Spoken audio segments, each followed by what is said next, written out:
Number one, put God first. Put God first in everything you do. Everything that you think you see in me, everything that I've accomplished, everything that you think I have, and I have a few things, everything that I have is by the grace of God. Understand that. It's a gift. 40 years ago, March 27th, 1975, it was 40 years ago, just this past March, I was flunking out of college. I had a 1.7 grade point average. I hope none of you can relate. I had a 1.7 grade point average. I was sitting in my mother's beauty shop. They still call it beauty shop now? What they call it now? Yeah, I was sitting in the beauty parlor. I was sitting in my mother's beauty parlor, and I'm looking in the mirror, and I see behind me this woman under the dryer. And every time she looked up, every time I looked up, she was looking at me, just looking me in the eye. And I didn't know who she was, and I said, she said, somebody give me a pen, give me a pencil, I have a prophecy. March 27, 1975, she said, boy, you are going to travel the world and speak to millions of people. Now, mind you, I was flunked out of college. I'm thinking about joining the army. I didn't know what I was going to do, and she's telling me I'm going to travel the world and speak to millions of people. Well, I have traveled the world, and I have spoke to millions of people. But that's not the most important thing, the success that I had. The most important thing is that what she taught me and what she told me that day has stayed with me since. I've been protected. I've been directed. I've been corrected. I've kept God in my life, and has kept me humble. I didn't always stick with him, but he always stuck with me. So stick with him in everything you do. If you think you want to do what you think I've done, then do what I've done and stick with God. Number two, fail big. That's right. Fail big. Today's the beginning of the rest of your life, and it can be very frightening. It's a new world out there. It's a mean world out there. You only live once, so do what you feel passionate about. Take chances professionally. Don't be afraid to fail. There's an old IQ test was 9 dots, and you had to draw 5 lines with a pencil within these 9 dots without lifting the pencil. The only way to do it was to go outside the box. So don't be afraid to go outside the box. Don't be afraid to think outside the box. Don't be afraid to fail big, to dream big. But remember, dreams without goals are just dreams, and they ultimately fuel disappointment. So have dreams, but have goals. Life goals, yearly goals, monthly goals, daily goals. I try to give myself a goal every day. Sometimes just to not curse somebody out. Simple goals, but have goals. And understand that to achieve these goals, you must apply discipline and consistency. In order to achieve your goals, you must apply discipline, which you've already done, and consistency every day, not just on Tuesday and miss a few days. You have to work at it every day. You have to plan every day. You've heard the saying, we don't plan to fail, we fail to plan. Hard work works. Working really hard is what successful people do. And in this text, tweet, twerk world that you've grown up in, remember, just because you're doing a lot more doesn't mean you're getting a lot more done. Remember that. Just because you're doing a lot more doesn't mean you're getting a lot more done. Don't confuse movement with progress. My mother told me, she said, yeah, because you can run in place all the time and never get anywhere. So continue to strive, continue to have goals, continue to progress. Nelson Mandela said, "There is no passion to be found playing small and settling for a life that's less than the one you're capable of living." Now, I'm sure in your experiences in school and applying to college and picking your major and deciding what you want to do with life, I'm sure people have told you to make sure you have something to fall back on. Make sure you got something to fall back on, honey. But I never understood that concept, having something to fall back on. If I'm going to fall, I don't want to fall back on anything except my faith. I want to fall forward.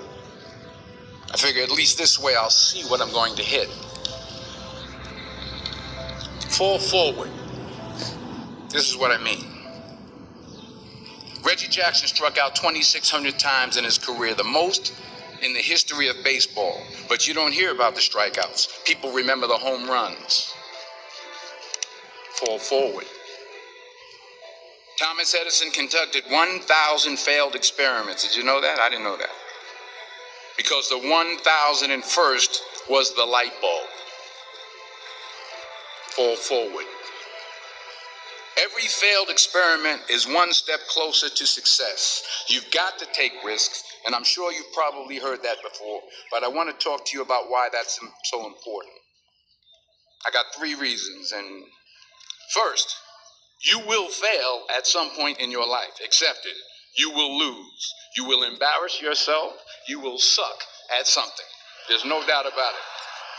And I know that's probably not a traditional message for a graduation ceremony, but hey, I'm telling you, embrace it, because it's inevitable.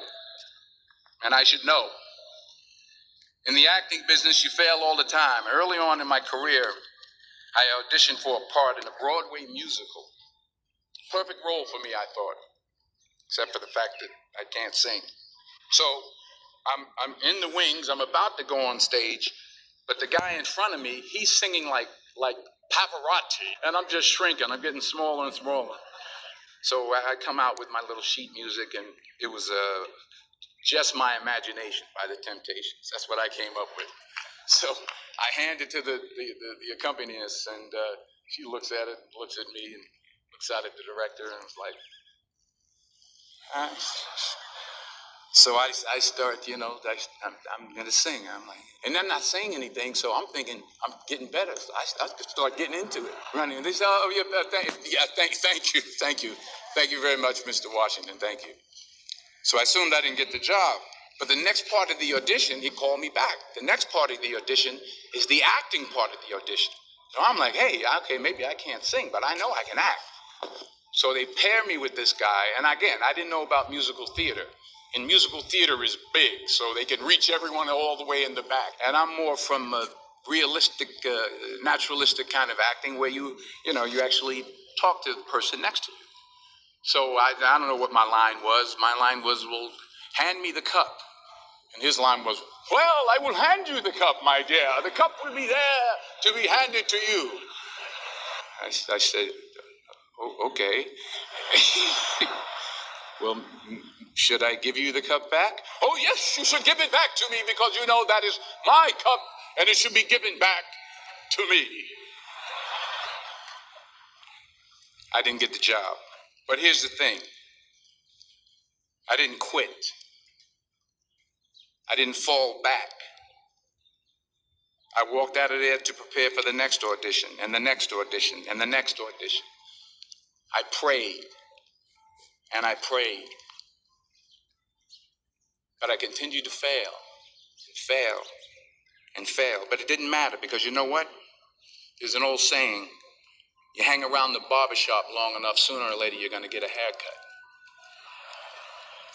So you will catch a break, and I did catch a break. Last year, I did a play called Fences on Broadway. Won the Tony Award. And I didn't have to sing, by the way. But here's the kicker. It was at the Court Theater. It was at the same theater that I failed that first audition 30 years prior. The point is, every graduate here today has the training and the talent to succeed. But do you have the guts to fail? Here's my second point about failure. If you don't fail, you're not even trying. My wife told me this great expression. To get something you never had, you have to do something you never did. Les Brown's a motivational speaker. He made an analogy about this. He says, imagine you're on your deathbed, and standing around your deathbed are the ghosts representing your unfulfilled potential. The ghost of the ideas you never acted on. The ghost of the talents you didn't use. And they're standing around your bed, angry, disappointed, and upset. They say, we came to you because you could have brought us to life, they say. And now we have to go to the grave together. So I ask you today, be around your bed when your time comes. You've invested a lot in your education, and people have invested in you. And let me tell you, the world needs your talents. Man, does it ever. I just got back from South Africa. It's a beautiful country, but there are places there with terrible poverty that need help. And Africa is just the tip of the iceberg. The Middle East needs your help. Japan needs your help. Alabama needs your help. Tennessee needs your help. Louisiana needs your help. Philadelphia needs your help.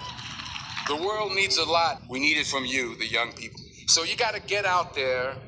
You got to give it everything you got, whether it's your time, your talent, your prayers, or your treasures. Because remember this, you will never see a U-Haul behind a hearse. You can't take it with you. The Egyptians tried it, and all they got was robbed. So the question is, what are you going to do with what you have? I'm not talking about how much you have. Some of you are business majors. Some of you are theologians, nurses, sociologists. Some of you have money. Some of you have patience. Some of you have kindness. Some of you have love. Some of you have the gift of long suffering. Whatever it is, whatever your gift is, what are you going to do with what you have? All right, now here's my last point about failure. Sometimes it's the best way to figure out where you're going. Your life will never be a straight path. I began at Fordham University as a pre-med student. I took a course called cardiac morphogenesis. I couldn't read it, I couldn't say it, I sure couldn't pass it.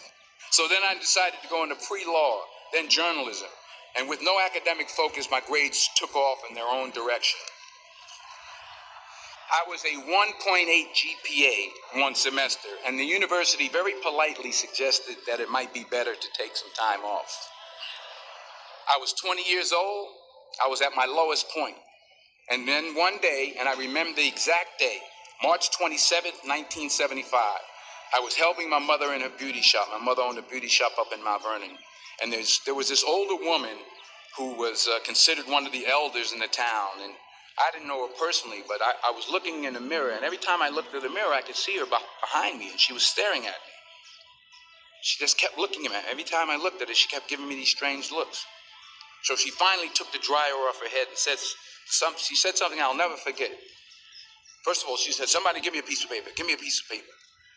She said, young boy, I have a prophecy, a spiritual prophecy. She said, you are going to travel the world and speak to millions of people. Like a wise ass, I'm thinking to myself, maybe she's got something in that crystal ball about me getting back into school next fall.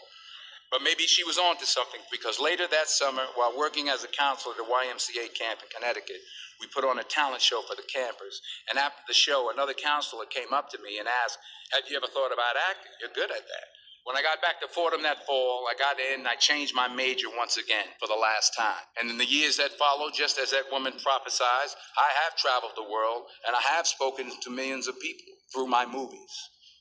Millions who, up till this day, I couldn't see while I was talking to them. But I see you today, and I'm encouraged by what I see, and I'm strengthened by what I see, and I love what I see. Let me conclude with this one final point. Many years ago, I did this movie called Philadelphia. We filmed some of the scenes right here on campus. Philadelphia came out in 1993. It's about a man played by Tom Hanks who's fired from his law firm because he has AIDS. He wants to sue the firm, but no one's willing to represent him until a homophobic ambulance chaser lawyer, played by yours truly, takes on the case.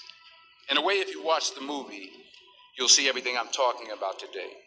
You'll see what I mean about taking risk or being willing to fail. Because taking risk is not just about going for a job. It's also about knowing what you know and what you don't know. It's about being open to people and to ideas. In the course of the film, the character I play begins to take small steps, small risks. He very, very, very slowly begins to overcome his fears. And I feel ultimately his heart becomes flooded with love. And I can't think of a better message as we send you off today. To not only take risks, but to be open to life, to accept new views, and to be open to new opinions. To be willing to speak at a commencement at one of the best universities in the country, even though you're scared stiff. While it may be frightening, it will also be rewarding.